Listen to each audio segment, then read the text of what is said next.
going to have so many, it's going to be amazing. We had a few last year, but I think we planted a lot more this year, so it's pretty good. Everyone has to take parsley with them because we've got loads. You come once a week and everything just looks different. Also, I think Yasmin has tied all of the tomatoes up since last week, and the cucumbers. Wow, these are funny.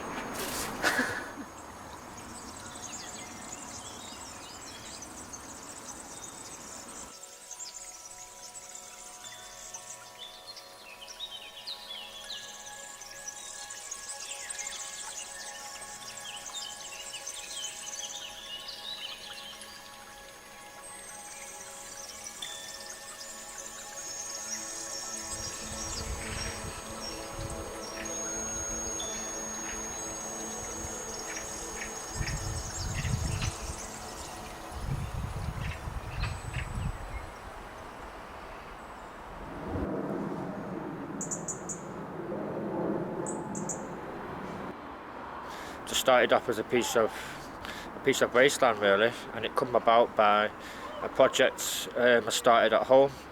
I lost my dad, so I was a little bit lost. Work dried up a little bit, we're in the middle of a recession, so I wanted to keep myself busy, so I got permission from the housing association where I live to use part of the garden as a growing space. And I think because I made that move and I kept myself busy and kept myself active, I think it helps my mental health out a little bit, quite a lot. The garden wouldn't be anything without the people, and the people really make it because the local services are getting cut. So we kind of got to start thinking out of the box and start thinking about ourselves and start thinking about our neighbours and our friends and our community and start sticking together a little bit more.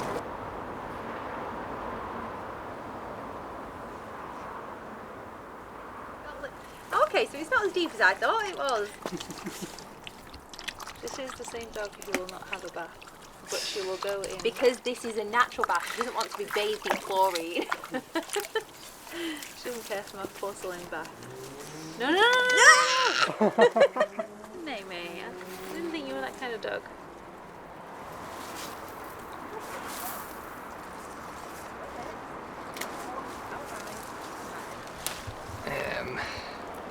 From this part of the flower is really sweet, it has some nectar in, just there. But you can also eat the leaves in the salad. And as you can see, the bees are quite enjoying them. But they also take over everything where we don't plant or clear, so.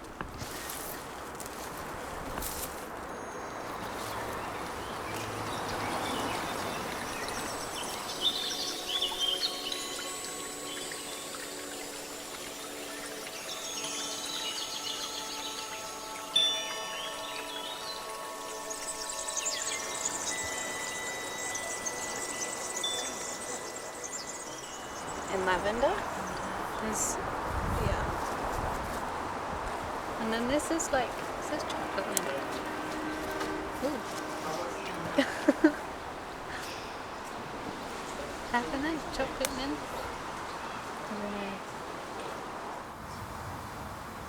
Do you know what that looks? Oh, that looks like gardenia. That? Yeah. I don't know.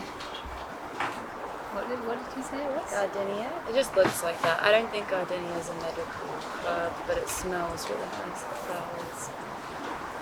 Leaves. Yeah.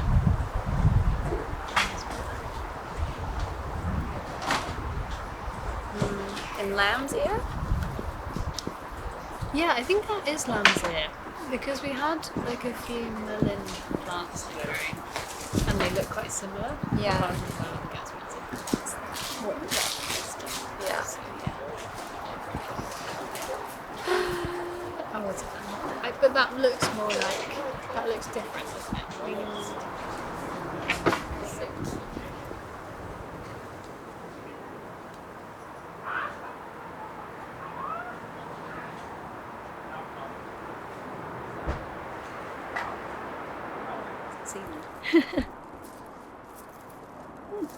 Look, I'd just be able to nip it with my... Oh, that's beautiful open, isn't it?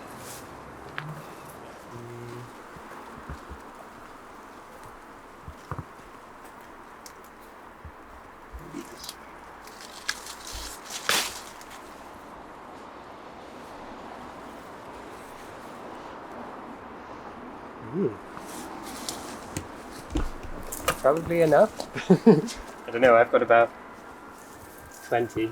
Oh, have you? Oh, I think I've probably got 10. Okay. I was literally like, It might be something like a sorrel. Yeah, you can see it there. oh yes, that rings a bell. I love the red on this. It literally looks like, oh my god, they even feel like velvet. Yeah, they're beautiful. I mean, where does red go? Well, Is red like the last colour? Red, orange, yellow, green. it Where should the- actually it Roy should G. be Biv. going through here.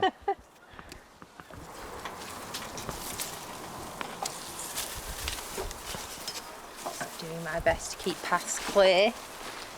Let's try and then decide whether or not to even cut something or just leave it and go just walk round it. Who are we to chop it all away and make it look pristine?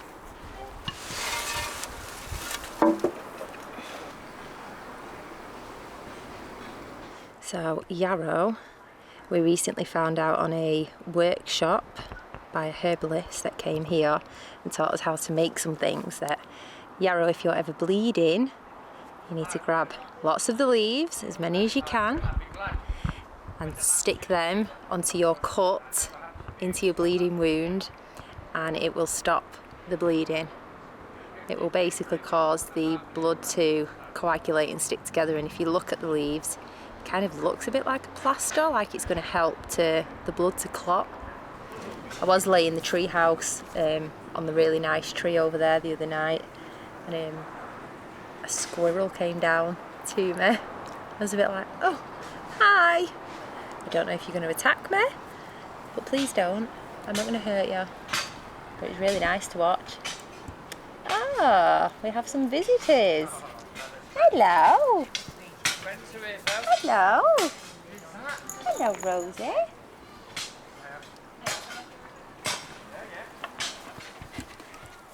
These two dogs love this place probably more than humans do. They're normally quite timid dogs, so when they go out into parks and there's loads of people there and loads of other dogs, it does scare them a little bit, but when they come here, they just explore it like they're children.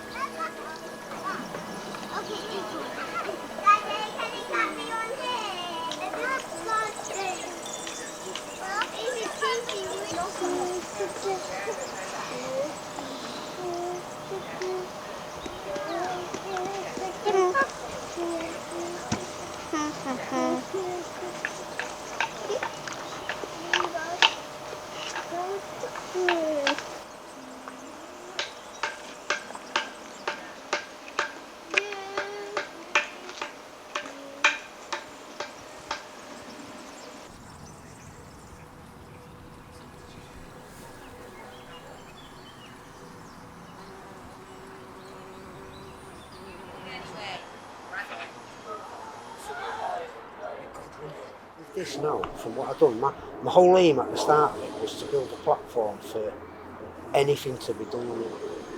So you can build a house on here if you want. Thanks, I do want to.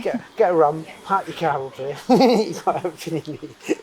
Ideas just come and go in your head, and then I'll just transfer that idea to that, and that idea to that. All skills are transferable. You ice a cake, it's like plastering a wall. I know this, I was a chef years ago, and now I'm the best plasterer I've ever met. You know, so it's like every skill I believe is transferable, and us as people have all of these skills, we just don't know it. It's about harnessing those skills, it's about having the self-confidence to know you have these skills, the self-confidence to know that I did that, but it was just in that form, so let me take that and use it in this way.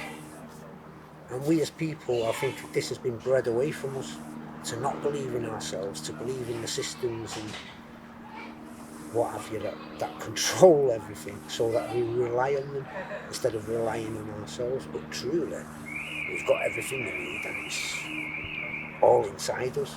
We've got all the answers. It's just taken away from us in our own sort of belief. We all have this confidence, like I have, we're all right.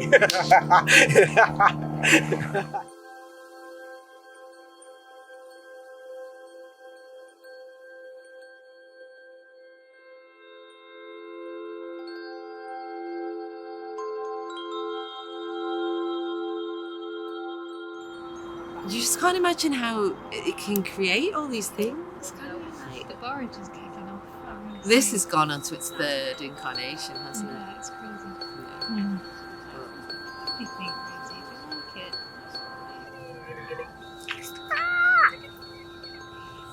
You want me to stop? I'll stop.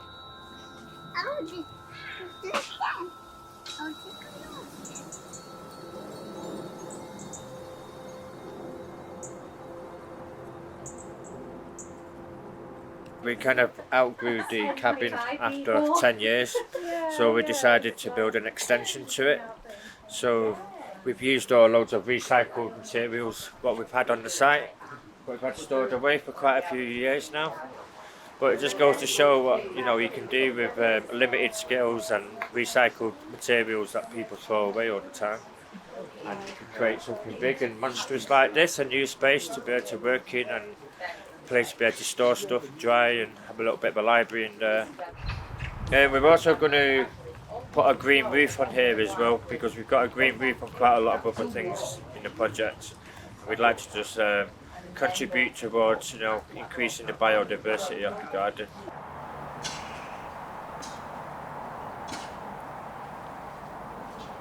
And each individual streak that you can see on here is a fibre. That when we break it away and remove all of the green off the back of it, that becomes usable fibres.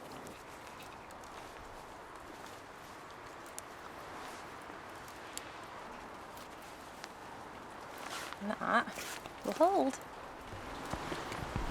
It's quite pretty here, at least it's a bit colourful. I found this place after I made a decision to quit full-time work, working in the NHS. I gave quite a number of years of myself without knowing who I was. I'd had cancer in my life, and all I was focused on was giving back to the NHS from the place that had treated me. And I did that, but I needed now to give to myself and actually enjoy the life that I've been given the extension of. Getting to be out in nature, even in the rain, has so many benefits, and it's given me an opportunity to realise that I actually love being outdoors. I love getting my hands in soil, and it gives so much back to you by you giving time to it, basically. I mean, I get to harvest loads of progress. That's always the hardest decision, is what you do with a harvest. I think it probably scares people as well, like what do you do with something once you've actually collected it? And that's another area that you kind of have to explore, is your diet and what connection you actually have to the food that you're then picking. So I don't know what I'm going to do with these yet. I might try eating them raw, because I've never tried that. Oh no, my gosh, yes! It's fine, it's not dirty. And then I also have a harvest of beans in my pocket. When you run out of hands, you have to utilise the pockets.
Bye.